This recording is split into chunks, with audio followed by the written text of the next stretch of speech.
নমস্কার, আপনারা শুনছেন মজলিসি আড্ডার টেক। আজ কিছু কথা বলার আছে আপনাদের। যদি শুনতে না চান তাহলে ডেসক্রিপশানে টাইম স্ট্যাম্প দেওয়া আছে, সেখান থেকে ডাইরেক্ট গল্পতে ঢুকে যেতে পারেন। তবে অনুরোধ করছি একটু শুনে যান। আমাদের চ্যানেলের গল্পগুলো যারা যারা শুনছেন তাদের অনেককেই দেখছি সাবস্ক্রাইব করছেন না। তো প্রথমেই বলি যে প্লিজ সাবস্ক্রাইব করুন, কারণ আপনারা যদি সাবস্ক্রাইব করেন তাহলে আপনাদের আশীর্বাদে এবং আপনাদের প্রেরণায় আমাদের চ্যানেলে আপনাদের জন্য অনেক নতুন গল্প এবং অনেক নতুন সারপ্রাইজ আনতে পারবো।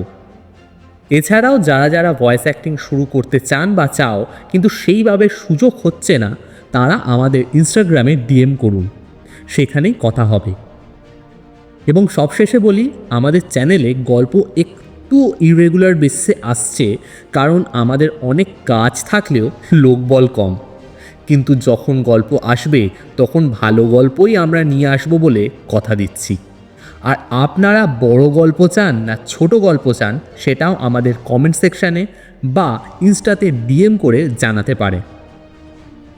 অনেক কথা হলো, এবার শুরু করা যাক আজকের বা বলা ভালো নতুন বছরের নতুন গল্প, নিহার রঞ্জন গুপ্তর কাহিনী রহস্যভেদী অবলম্বনে রহস্যভেদী কিরীটি।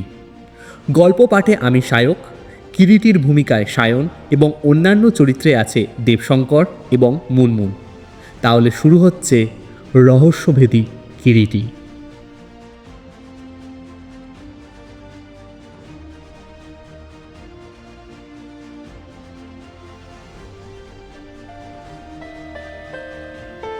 কিরীটি তখন পঞ্চম বার্ষিক শ্রেণীর ছাত্র।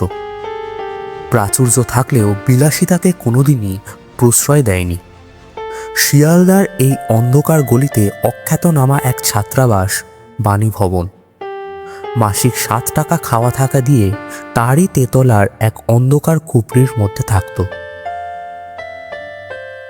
কলেজের বন্ধুর মধ্যে একজনই ছিল তার বিশেষ অন্তরঙ্গ, সলিল সরকার। সলিল সরকারের বাবা মধুসূদন সরকার ছিলেন কলকাতার একজন বিখ্যাত ধনী। পাট ও ধান চালের কারবারে লক্ষ লক্ষ টাকা খাটাত। সলিল তার একমাত্র পুত্র। অত বড় অর্থশালী পিতার পুত্র হয়েও সলিলের মনে এতটুকু অহংকার ছিল না। বাড়িতে 4-5খানা গাড়ি থাকা সত্ত্বেও সে ট্রামে বাসে ছাড়া কোনোদিন কলেজ আসেনি।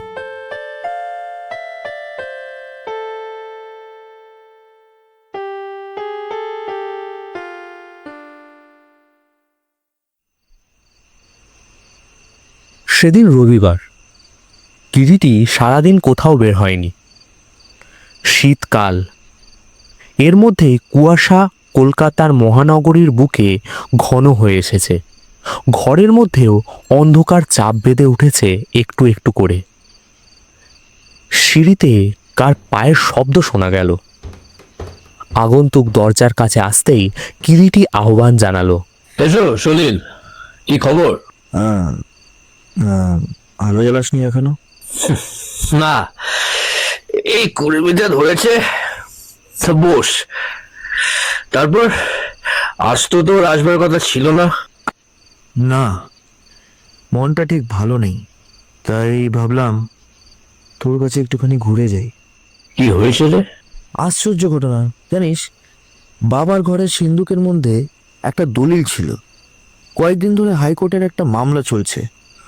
দলিলটা সেই মামলা সংক্রান্তই। পরশুও বাবা সন্ধ্যার দিকে দলিলটা সিন্দুকেই দেখেছে। আজ সন্ধ্যাবেলা সিন্দুক খুলে দলিলটা উকিলকে দিতে গিয়ে বাবা দেখেন দলিলটা নেই। সিন্দুকের টাকা কড়ি এবং অন্যান্য প্রয়োজনীয় বস্তু সবই ঠিক আছে, কেবল দলিলটা নেই সিন্দুকে। তো সিন্দুকের চাবি কার কাছে থাকে? বাবার কোমরেই সর্বদা থাকে। চাবির বিষয়ে বাবা বিশেষ সাবধান চিরদিনই। ভৃত্য এসে হ্যারিকেন বাতিটা জ্বালিয়ে দিয়ে গেল। এই নন্দু, এই দুটো কালো চা দিয়ে যা। কিরিটি বলল। নন্দু চলে গেল। হঠাৎ এক সময় কিরিটি প্রশ্ন করল সলিলকে, তোর বাবার ঠিক মনে আছে যে গত পরশু সন্ধ্যায় দলিলটা সিন্ধুকেই তিনি দেখেছিলেন? হ্যাঁ, তাই তো বাবা বললেন। তাই এ ব্যাপারে কাউকে তিনি সন্দেহ করেন বলে কিছু জানিস? দেখ, বাড়ির লোকজনের মধ্যে বাবা, আমার এক কাকা, আমার 3টে বোন, মা, পিসিমা, ম্যানেজার বনবিহারী বাবু আর চাকর বাকর। চাকর বাকরগুলো নিশ্চয়ই সবাই বিশ্বাসী। হ্যাঁ, সকলেই অনেকদিন ধরে আমাদের হয়ে কাজ করছে। মামলাটা কার সঙ্গে হচ্ছে? মামলাটার একটু ইতিহাস আছে কিরিটি। হ্যাঁ, ইতিহাস? এমন সময় নন্দু 2 হাতে 2 কাপ ধুমায়িত চা নিয়ে ঘরের মধ্যে এসে প্রবেশ করলো। এই নন্দু, শোন না, ঠাকুরকে বলে দিস সুনীল বাবু আজ এখানেই খাবেন। কে আগে বাবু? নন্দু মাথা হেলিয়ে সম্মতি জানিয়ে চায়ের কাপ দুটো রেখে চলে গেল। সলিল বলতে লাগলো,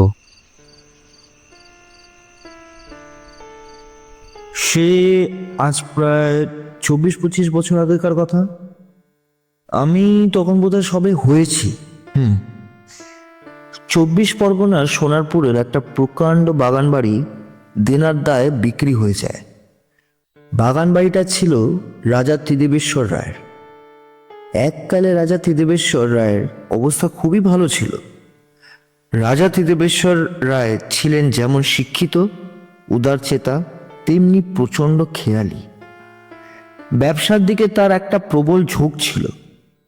ত্রিদেবেশ্বর রায়ের পিতামহ যোগেশ্বর রায় তার নিজের চেষ্টায় ও অধ্যাবসায় ব্যবসা করে মস্ত জমিদারি গড়ে তোলেন এবং গভর্নমেন্টের কাছ থেকে রাজা খেতাব পান।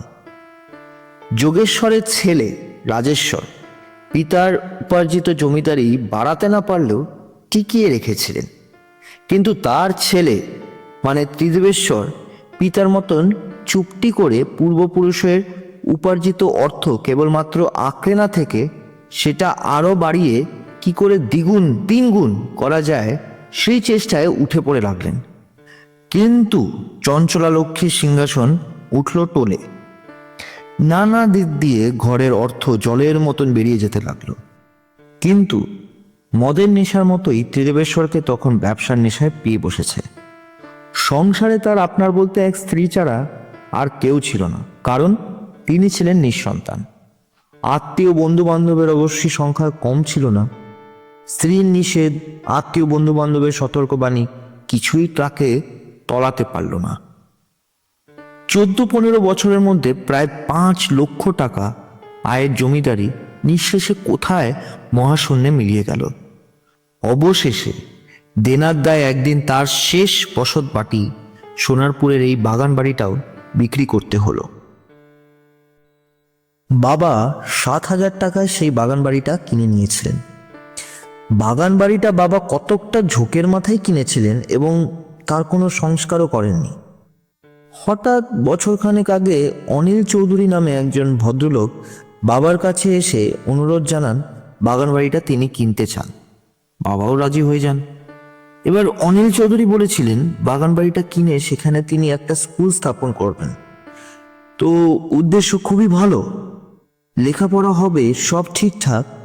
এমন সময় হঠাৎ বাবা একটা বেনামি চিঠি পেলেন।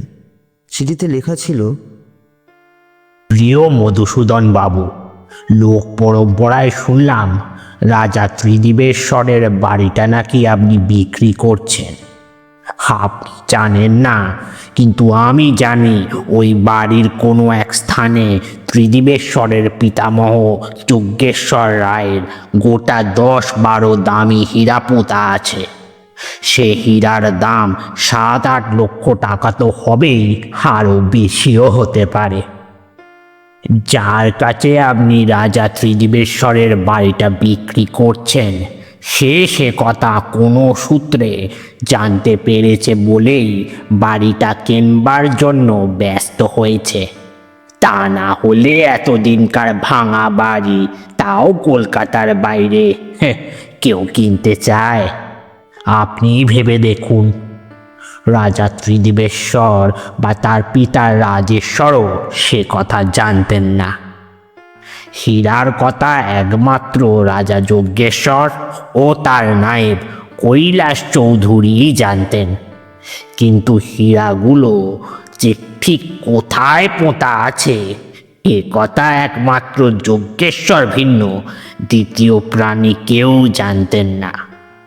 রাজা যজ্ঞেশ্বর হঠাৎ সন্ন্যাস রোগে মারা যান। কাজেই মৃত্যুর সময় তার লুকোনো হীরাগুলার কথা কাউকে বলে যেতে পারেননি।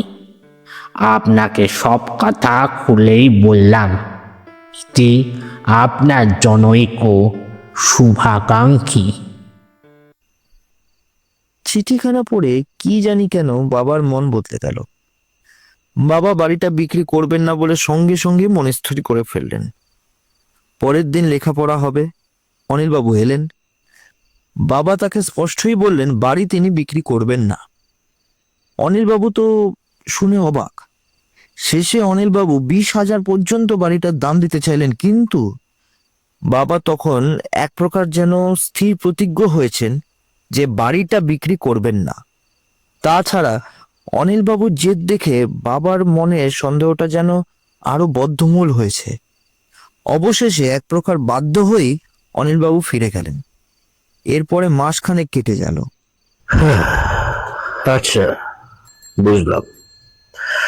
তা তোমার বাবা তারপর খোঁজ করেছিলেন কি সত্যি এই বাড়ির কোথাও কোনো হীরা লুকানো আছে কিনা? হ্যাঁ, was there any truth in it? না। আর মনের মধ্যে বাবার কোনো সন্দেহ থাকলেও বাইরে তার কোনো কিছু প্রকাশ করেননি। অর্থাৎ সত্যি সত্যি হিরেগুলো সে বাড়ির কোনোখানে লুকোনো আছে কিনা সে সম্পর্কে কোনো সন্ধানই বাবা করেননি। যা হোক, এমন সময় এক অস্বাভাবিক ঘটনা ঘটল। বাবার কাছে এক উকিলের চিঠি এলো। তার মর্ম এই যে রাজা ত্রিদেবেশ্বরের সোনারপুরের যে বাড়িটা বাবা কিনেছেন সে ক্রয় আইনত অসিদ্ধ। কেননা প্রথমত সে বাড়িটা আগেই রাজা ত্রিদেবেশ্বর ভুবন চৌধুরীর কাছে দেনায় দায় বন্ধক রেখেছিলেন। বন্ধকি জিনিস কখনো আইনত বিক্রি করা যায় না। তাছাড়া বাবার দলিল দস্তাবেজ নিয়ে প্রমাণ করতে হবে যে বাড়িটা সত্যিই তিনি রাজা ত্রিদেবেশ্বরের কাছ থেকে কিনেছিলেন। এবার উকিলের চিঠি পেয়ে বাবা একটু হাসলেন, কোনো জবাবই দিলেন না। কেননা বাবার সিন্ধুকে যে দলিল আছে সেটাই তার প্রমাণ। অবশেষে কোর্টে মামলা উঠল। গতকাল ছিল দলিল কোর্টে পেশ করার দিন। এমন সময় আকস্মিক এই দলিলটা গেল চুরি। এই যে একটা রহস্য উপন্যাস সলিল। হ্যাঁ, রহস্য উপন্যাসই বটে। তো পুলিশে সংবাদ দেওয়া হয়েছে? হ্যাঁ, বাবা পুলিশে সংবাদ দিয়েছেন। আজ বিকেলের দিকে তাদের আসবার কথা, কিন্তু পুলিশের লোক আসবার আগেই আমি বাড়ি থেকে চলে এসেছি। আমি কি ভাবলি জানিস সলিল, ব্যাপারটা এমন কিছুই নয়।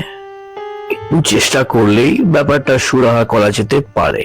সলিল উৎসাহে একবার উঠে বসে। হ্যাঁ, পারবি দলিলটা খুঁজে বের করে দিতে? পারবি কিরিটি? কিরিটি সলিলের কথার কোনো জবাবই দিল না, একটু শুধু হাসল। নন্দু এসে জানালো রাত্রির আহার্য প্রস্তুত। কিরিটি নন্দুকে দুজনের খাবার ওপরে দিয়ে যেতে বলল।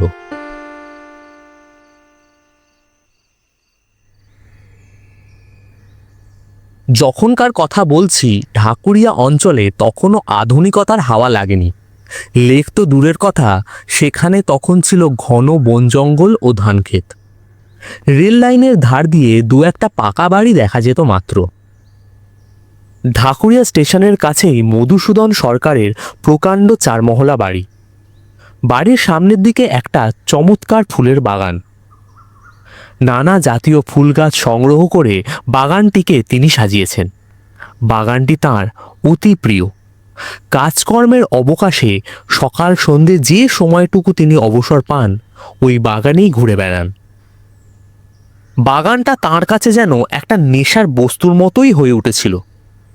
চিরদিনই তিনি অতি প্রত্যুষে শয্যা ত্যাগ করেন।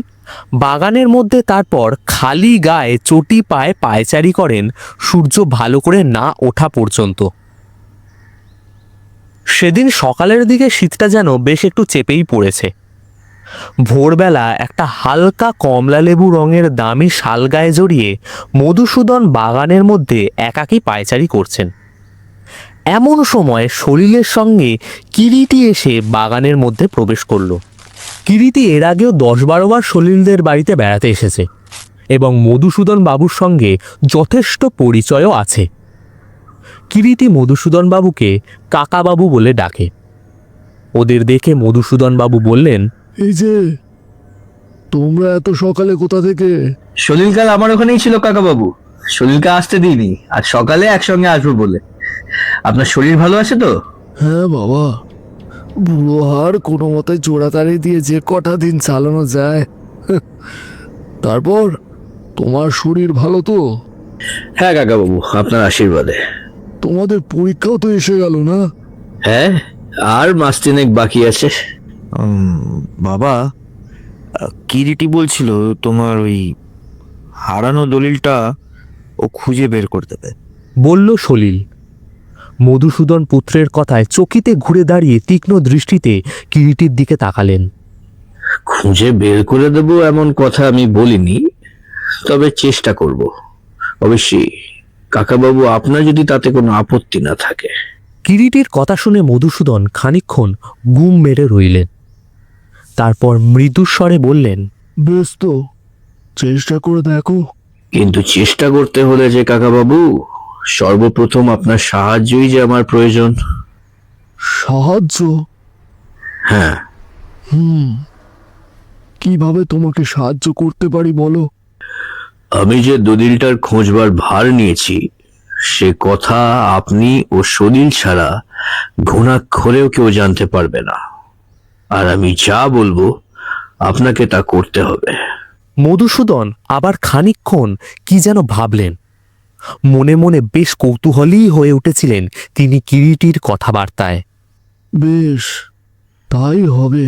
বাইরে ততক্ষণে রোদ উঠে গেছে। চলুন কাকাবাবু, ঘরে চলুন, আপনার সঙ্গে কয়েকটা কথা বলার আছে। সকলে বাড়ির দিকে অগ্রসর হলো।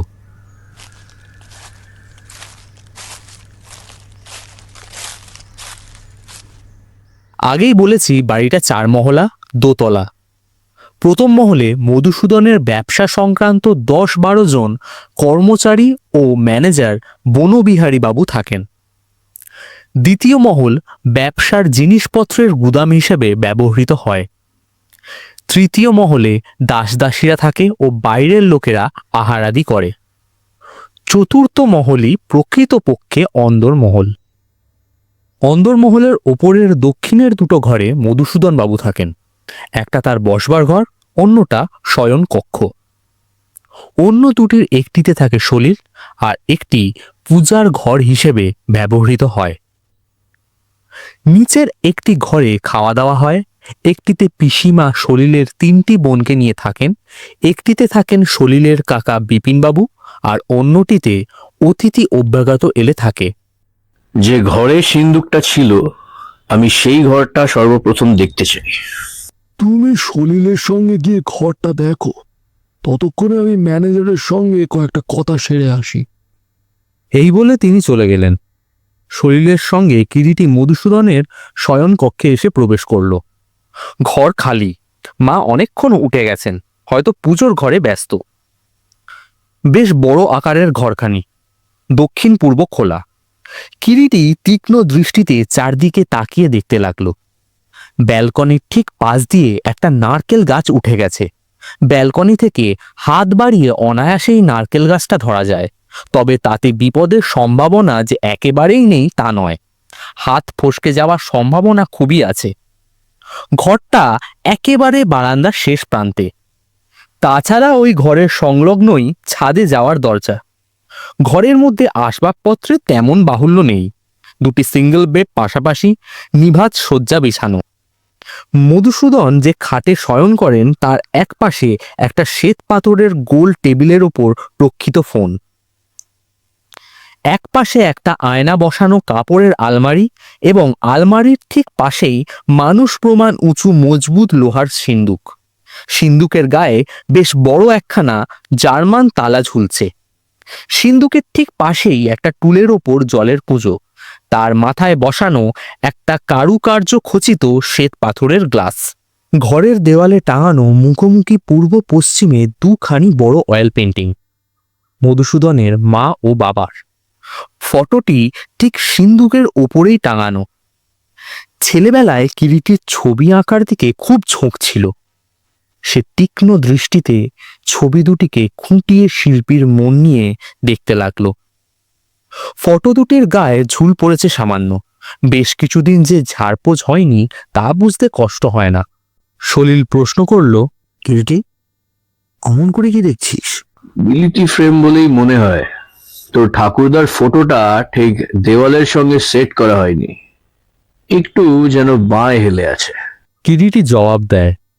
এমন সময় মধুসূদন এসে ঘরে প্রবেশ করলেন। কি দেখছো বাবা কিরিটি? প্রশ্ন করলেন মধুসূদন। আপনার বাবার অয়েল পেন্টিংটা দেখছিলাম, বেশ সুন্দর। শিল্পীর হাতও চমৎকার, যেন একটা প্রাণের সাড়া পাওয়া যায় তুলির প্রতিটি টানে। হ্যাঁ, একজন ইটালিয়ান শিল্পীর আঁকা।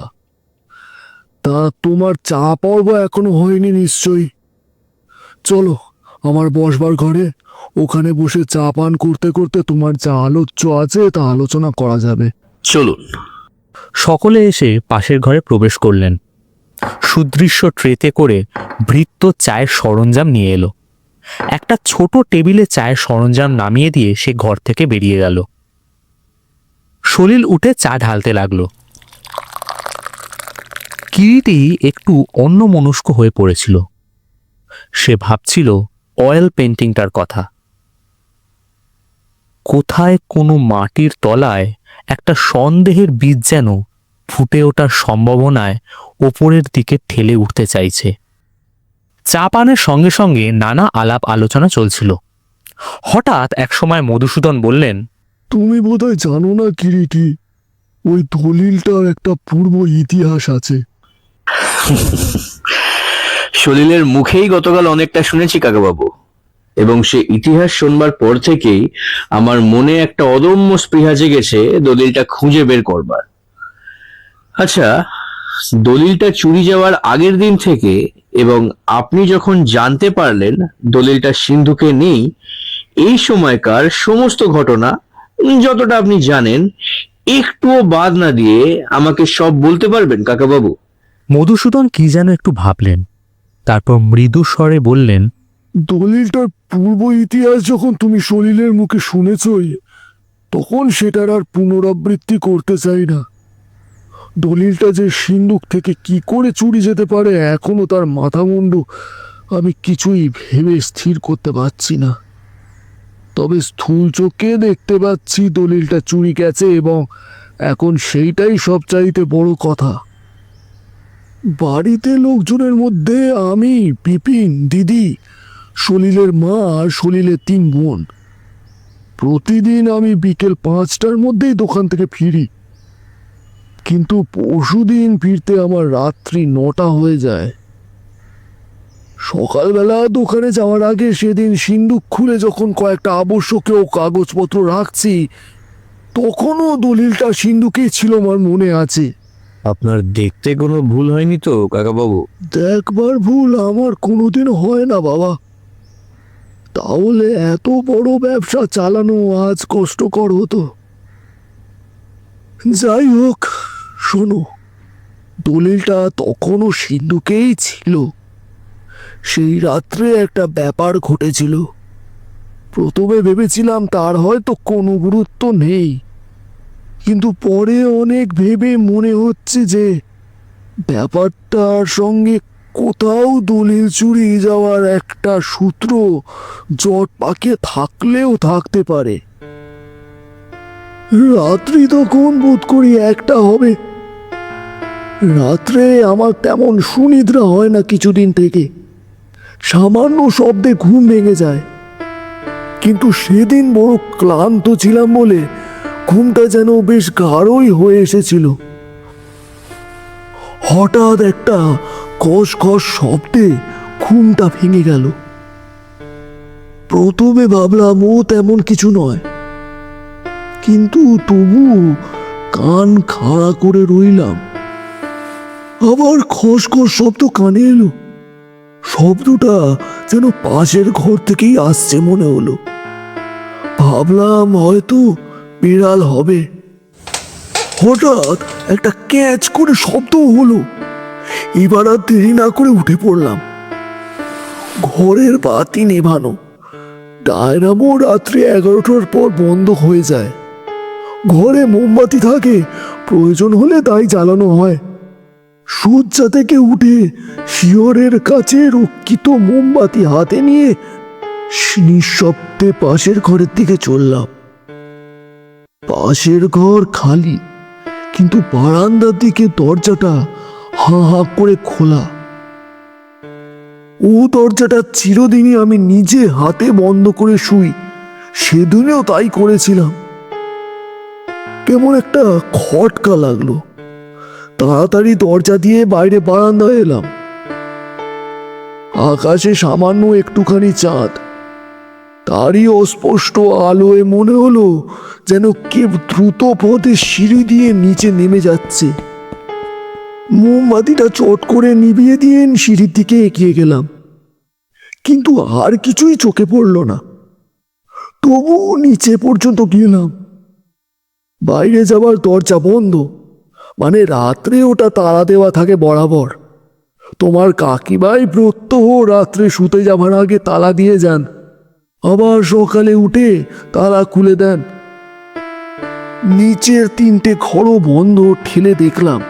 হয়তো ব্যাপারটা আগাগোড়া আমার চোখের ভুল হতে পারে, ঘুমের চোখে উঠে গেছি তো। কিন্তু মনের খুঁতখুঁতানিটা কিছুতেই যেন গেল না। নিচের তলাটা পর্যন্ত তন্ন তন্ন করে অনুসন্ধান করেও কিছুই পেলাম না। সকালে উঠে দারোয়ান চন্দন সিংকে ও গুড়বলিকে প্রশ্ন করলাম, কিন্তু তারাও বলতে পারলো না। শেষে 9টার দিকে সিন্দুক খুলে দলিলটা নিতে গিয়ে দেখি সিন্দুকে দলিল নেই। যথারীতি খোঁজাখুঁজি করে বাধ্য হয়ে শেষটায় পুলিশে খবর দিলাম। এবার আসি গতকাল রাত্রের কথায়। গতকাল রাত্রে তখন ওই বোধ করি 12:30 হবে। আমার শোবার ঘরের সংলগ্ন ব্যালকনিতে চুপচাপ চেয়ারটায় অন্ধকারে বসে আছি। হঠাৎ শুনতে পেলাম ব্যালকনির নিচ থেকে যেন একটা তীক্ষ্ণ শীষের শব্দ। চমকে উঠে দাঁড়ালাম এবং অন্ধকারে ঝুঁকে নিচের বাগানের দিকে তাকালাম। অন্ধকারে কিছুই বোঝবার উপায় নেই। আর দেরি না করে তক্ষুনি চিৎকার করে গুড়বলিকে ডাকলাম। সঙ্গে সঙ্গে নিচের বাগানে কে যেন দ্রুত পদে ছুটে পালিয়ে গেল, তা স্পষ্ট শব্দ পেলাম। তোমার কাকিমার কাছ থেকে তক্ষুনি চাবি নিয়ে নিচের দরজা খুলে বাইরে গেলাম। তারপর দারোয়ানকে সঙ্গে নিয়ে বাগানটা তন্ন তন্ন করে খুঁজেও কিছুই দেখতে পেলাম না। কিন্তু টর্চের আলোয় বুঝতে পারলাম ব্যালকনির নিচে কেউ কিছুক্ষণ আগেই দাঁড়িয়েছিল, কারণ ওই জায়গায় কতগুলো নতুন ফুলের গাছ লাগানো হয়েছে। মালি সেখানে বিকেলের দিকে জল দিয়েছিল। নরম মাটির ওপর অনেকগুলো জুতোর ছাপ পড়েছে দেখলাম।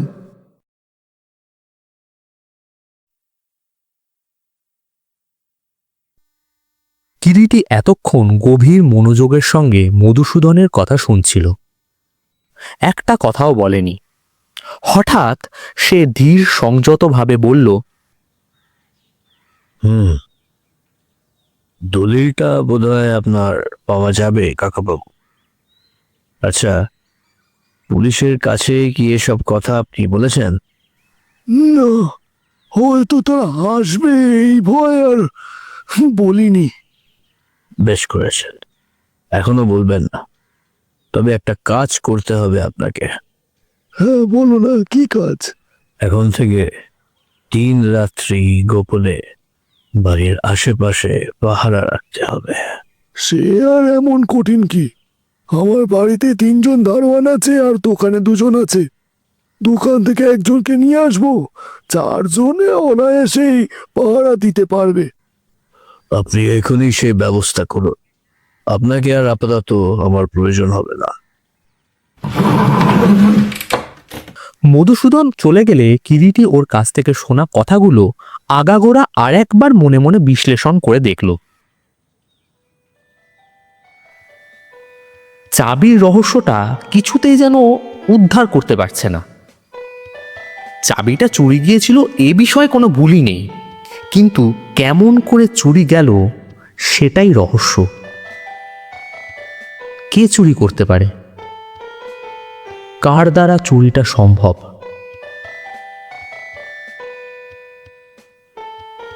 সহসা তার মুখটা উজ্জ্বল হয়ে উঠল। একটা পথ সে অস্পষ্ট যেন দেখতে পাচ্ছে।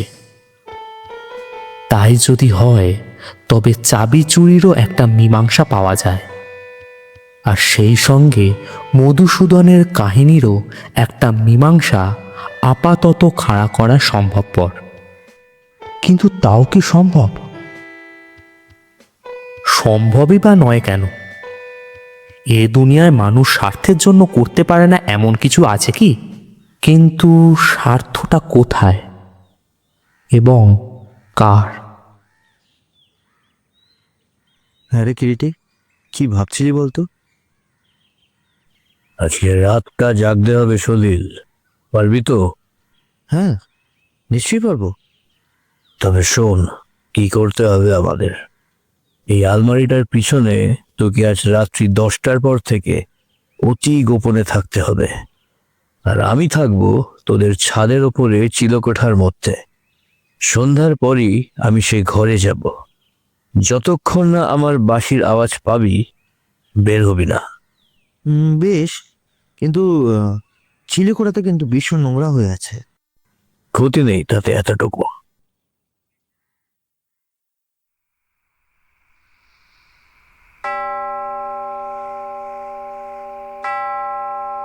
রাত্রি 12টা। শীতের রাত্রি যেন ঘুম ভারাক্রান্ত।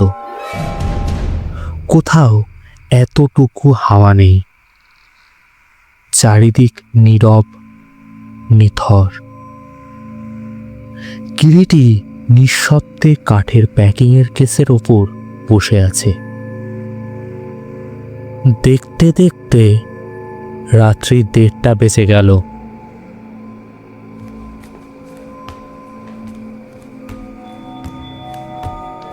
ছাদের ওপর কার নিঃশব্দ চাপা পায়ে চলাচলের আভাস।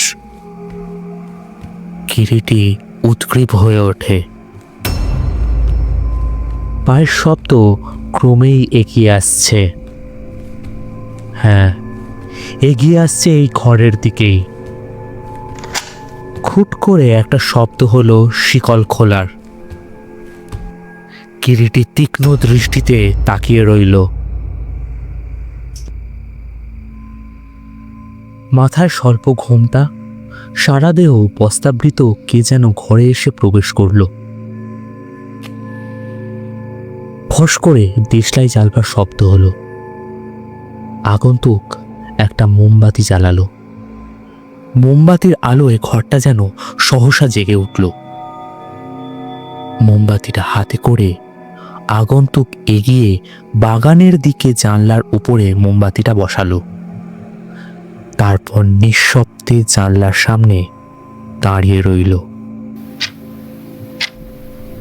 1 মিনিট কাটলো, 2 মিনিট কাটলো। কিরিটিও তেমনই চুপচাপ, আগন্তুকও নিঃশব্দ। এমনই করে আধ ঘন্টা কেটে গেল। সহসা এমন সময় আগন্তুক সেই ধুলিমলিন মেঝের ওপর লুটিয়ে কাঁদতে শুরু করলো।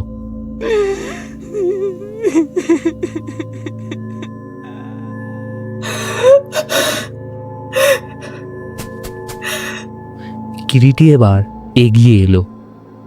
ভুলন্টিতা নারীর সর্বাঙ্গ কান্নার বেগে ফুলে ফুলে উঠছে। এলো চুল মাটিতে লুটিয়ে পড়ছে। ধীরে ধীরে কিরিটি ডাকলো, পিসিমা। কে? ত্রস্ত পিসিমা উঠে মোমবাতিটা হাতে নিয়ে পিছনের দিকে তাকালেন। তার অবস্থা দেখে মনে হয় যেন আচমকা পথের মাঝে ভূত দেখেছেন। গাল বেয়ে তখনও অশ্রু গড়িয়ে পড়ছে তার। পিসিমা উঠে বসুন, ভয় নেই, আমি কিরিটি। পিসিমা যেন বিস্ময় একেবারে হতবাক হয়ে গেছেন। কিরিটি এই সময় এত রাত্রে এইখানে? সমস্ত কেমন গোলমাল হয়ে যাচ্ছে। কিরিটি ফু দিয়ে মোমবাতিটা নিভিয়ে দিতে যেতেই আর্তস্বরে পিসিমা বলে উঠলেন, না না, নিভিও না। কিন্তু তবু কিরিটি আলোটা নিভিয়ে দিল। না পিসিমা, আলোটা না নিভিয়ে দিলে সে ধরা পড়বে, তাতে আপনার লজ্জা আরো বেশি হবে। নিঃশব্দে সে পালিয়ে যাক, ধরা পড়লে যে কলঙ্ক হবে তা থেকে তাকে বাঁচানো মুশকিল হবে। ভয় নেই পিসিমা, আপনার কোনো ক্ষতি হবে না। কত বড় দুঃখে যে আপনি এ কাজে হাত দিয়েছেন, আপনি না বললেও তা আমি বুঝতে পারছি। আপনি আমাকে বিশ্বাস করতে পারেন, কিরিটির কথা কখনো খেলাপ হয় না। সহসা পিসিমা কিরিটির দু হাত চেপে চাপা কান্নায় ভেঙে পড়লেন।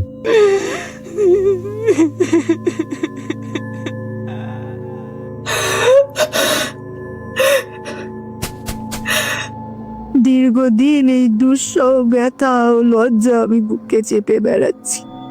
লোকে জানে শম্ভু মারা গেছে, কিন্তু আসলে তা নয়। শম্ভুর যখন 13 বছর বয়স তখন তার বাবা মা মারা যান। লেখাপড়া শিখিয়ে তাকে মানুষ করতে আমি অনেক চেষ্টা করেছিলাম, কিন্তু অসৎ সঙ্গে মিশে সে গোল্লায় গেল। 14 বছর বয়সের সময় সে বাড়ি ছেড়ে পালিয়ে গেল। 2 বছর কত খুঁজেছিলাম, কিন্তু তার কোনো সন্ধানই পেলাম না। শেষে দাদার এখানে চলে এলাম। দীর্ঘ 11 বছর পরে দিন 10 তাকে কালীঘাটের মন্দিরে সন্ধ্যার সময় দেখা গেল। তাকে দেখেই আমি চিনেছিলুম। সে আমাকে কালী মন্দিরে দেখা করবার জন্য একটা চিঠি দিয়েছিল। সঙ্গ দোষে আজ সে অধঃপতনের শেষ সীমানা এসে দাঁড়িয়েছে। রোগজীর্ণ কঙ্কালসার দেহ, বোধহয় আজ আর তার কোনো নেশাই বাদ নেই, আর কোনো নেশাই বাদ নেই। কাঁধের উপরে তার এক রাজ ধার। যার কাছে সে টাকা ধার নিয়েছে সে হাসিয়েছে, আগামী 10 দিনের মধ্যে টাকা শোধ করতে না পারলে তাকে তারা জেলে দেবে। তাই সে আমার শরণাপন্ন হয়েছে। কিন্তু আমি বেদবা মান কুইয়ে বাইরের সংসারে এসে পড়ে আছি। কোথায় আমি টাকা পাবো? একটা কাজ করতে পারলে একজন তাকে 1000 টাকা দেবে বলেছে। সে কাজ হচ্ছে দাদা সিন্ধুক থেকে সোনারপুরের বাড়ির দলিল টেনে দেওয়া। শুনে আমার ভয় বুক কেঁপে উঠল, কিন্তু সে কাঁদতে লাগলো। টাকা না পেলে তাকে জেলে যেতেই হবে, আর কোনো উপায় নেই। হায় রে মায়ের প্রাণ! 3 রাত বিবেকের সঙ্গে যুদ্ধ করেছি, এসে সন্তানের দাবি জয়ী হলো। কি করে যে দলিলটা চুরি করেছিলাম সে লজ্জার কথা আর বলতে চাই না বাবা তোমার কাছে। কথা ছিল পরের দিন রাত্রে এসে বাগানে এসে দাঁড়াবে, একটা শীষ দেবে, আমি দলিলটা জানলা দিয়ে নিচে ফেলে দেব। কিন্তু সব গোলমাল হয়ে গেল। তাই আজ এসেছিলাম এবারে আলোর নিশানা তাকে জানাতে। আমার মান সম্ভ্রম আর সব তোমার হাতে বাবা। পিসিমা কাঁদতে লাগলেন। কাঁদবেন না পিসিমা, চুপ করুন। আমি জানি দলিলটা কোথায়। এই কাহিনী আমি ছাড়া আর কেউই জানতে পারবে না। আপনি নিচে যান, যা করবার আমিই করব। পিসিমা নিঃশব্দে নিচে চলে গেলেন। কিরিটিও নিচে গেল। সলিল তখনও আলমারির পিছনে চুপটি করে দাঁড়িয়ে আছে। সলিল, বেরিয়ে আয়। কিরিটি ডাকলো। সলিল আলমারির পিছন থেকে বেরিয়ে এলো। কি রে, কি ব্যাপার? দলিল পাওয়া গেছে। সত্যি সত্যি বলছিস তুই? হ্যাঁ। বলতে বলতে হাত বাড়িয়ে কিরিটি মধুসূদনের বাবার ফটোর পেছন থেকে খাম সমেত দলিলটা বের করে দিল। পাশের ঘরে মধুসূদন বাবু তখনও জেগেই বসেছিলেন। কিরিটির সঙ্গে সলিল গিয়ে মধুসূদনের হাতে দলিলটা দিল। মধুসূদন বিস্ময় একেবারে থ হয়ে গেছেন যেন। জিজ্ঞাসা করলেন, সে কি? কোথা থেকে পেলে তোমরা? এইটি আমাকে মাফ করতে হবে কাকাবাবু। আমি বলতে পারবো না কেমন করে, কোথায় পেলাম এবং কে চুরি করেছিল। বেশ বেশ, কিন্তু অপরাধীর শাস্তি হওয়া প্রয়োজন, এই কথা তো তুমি মানো। কাকাবাবু, পৃথিবীতে সব অপরাধেই কি শাস্তি হয়? আপনার দলিলের প্রয়োজন, দলিল পেয়েছেন। আর একটা অনুরোধ আপনার কাছে, এই বিষয় নিয়ে কোনো উচ্চবাচ্য করতে পারবেন না আপনি। আচ্ছা বেশ, তাই হবে, তুমি যখন বলছো। এর পরদিন কিরিটি 1000 টাকা এনে পিসিমার হাতে দিল। এ টাকা কিসের কিরিটি? শম্ভুকে দেবেন পিসিমা, তাকে বলবেন এবার সৎ পথে চলতে। ও পথে কেবল দুঃখই বাড়ে, সুখ নেই। এটা আমার প্রণামী পিসিমাকে। একটা কথা কাল থেকে কেবলই আমার মনে হচ্ছে বাবা, কি করে তুমি জানতে পেরেছিলে? প্রথম থেকেই বুঝতে পেরেছিলাম কোনো বাইরের লোক দলিল চুরি করতে পারে না। নিশ্চয়ই কোনো ঘরের লোক এই কাজ করেছে, কিন্তু কে? বাড়ির লোকজনের মধ্যে আপনি, সলিলের কাকা, এছাড়া আর কাউকেই সন্দেহ করা যায় না। এবং বুঝেছিলাম দলিল এখনো বাড়ির বাইরে যায়নি এবং শীঘ্রই সেটা বাইরে যাবে। দ্বিতীয় রাত্রে চেষ্টা হয়েছিল, কিন্তু সংগ্রহকারী বিফল হয়ে ফিরে যেতে বাধ্য হয়েছে। আবার সে আসবেই, তাই সব আটঘাট বেঁধে আমি কাজে নেমেছিলাম। তবে আপনাকে আমি একেবারেই সন্দেহ করিনি, করেছিলাম সলিলের কাকাকে। আপনাকে চিলেকোঠায় দেখে সত্যিই চমকে গিয়েছিলাম। কাকাবাবুর বাবার ফটোটা একটা কাত হয়েছিল, কিন্তু মনে একটা খটকা লাগলেও সেটা খুঁজে দেখিনি। পরে আপনার কথা শুনে বুঝেছিলাম তাড়াতাড়িতে আপনি ফটোর পিছনে দলিলটা রেখে পালিয়ে এসেছেন। সত্যিই তাই, দাদার পায়ের শব্দ পেয়ে আমি ভয়ানক ঘাবড়ে গিয়েছিলাম, কিন্তু ঘরের লোকে যে নিয়েছে তা তুমি বুঝলে কি করে? আরে কাকাবাবুর একটিমাত্র কথায় পায়ের শব্দ শুনে তিনি যখন পাশের ঘরে আসেন, তখন দরজাটা খোলা ছিল পাশের ঘরের, এবং তিনি দেখেছিলেন কাউকে পালিয়ে যেতে। তারপর নিচে গিয়ে দেখলেন বাইরে যাওয়ার দরজাটা তালা দেওয়া। তাতেই বুঝেছিলাম বাইরের কেউ নয়, ভিতরেরই কেউ। আচ্ছা পিসিমা, আজ তবে আসি। কিরিটি পিসিমাকে প্রণাম করে ঘর থেকে বেরিয়ে গেল।